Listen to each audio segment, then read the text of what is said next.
Georgia Congressman Richard McCormick, who's a member of the House Armed Services and House Foreign Affairs Committee.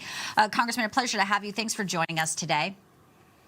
Always good to be with you. Thank you so much. I want to talk a little bit about the border. I didn't hear her mention Lincoln Riley. It seems like Dana Bash could have, used an example of an innocent American in your state there, a beautiful college student who was killed at the hands, reportedly, of an illegal immigrant.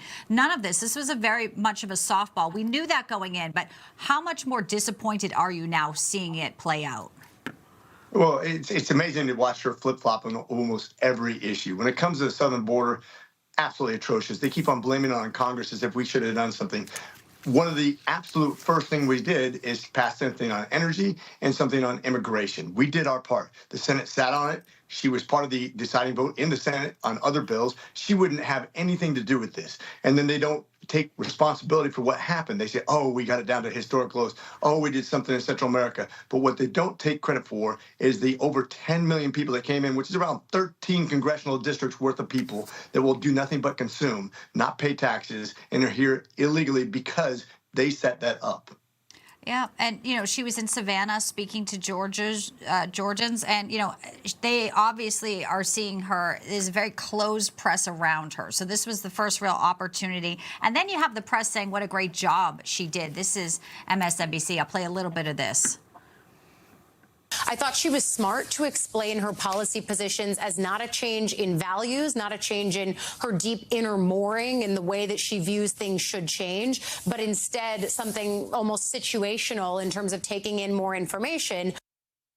I mean, it's just... Is she smart in explaining her flip-flops? I mean, what about the fact she was the last person in the room? Very proud of it. And today, here we are 3 days since that botched Afghanistan withdrawal. Why not a question about that? We know all of the issues we're seeing around the world, Congressman McCormick, kind of stemmed from what played out in Afghanistan.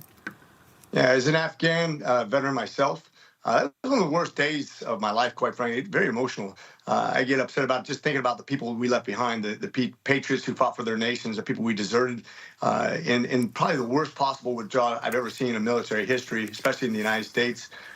They take no responsibility for that. One thing that people don't realize is how good the foreign policy was for President Trump. Everybody knew he'd be good on the economy, but his foreign policy was nothing short of brilliant.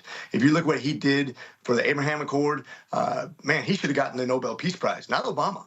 He should have, but he gets no credit for that. Taking out Qasem Soleimani when he was being criticized for that, he would have done a much better job with Afghanistan, with keeping Russian troops out of Afghanistan, out of Ukraine.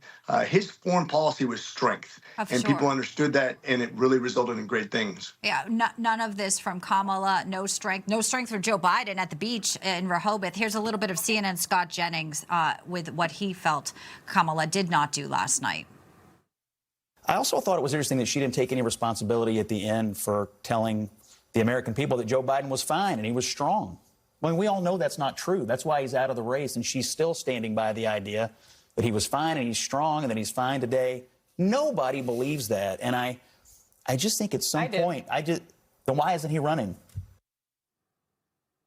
She went on to say because he's old. Nobody does believe that. We all know the situation we're in versus the way it was with Donald Trump, which you just alluded to. So she survived this interview. What happens next? Does the debate really blow it all open here? We'll really see her fail?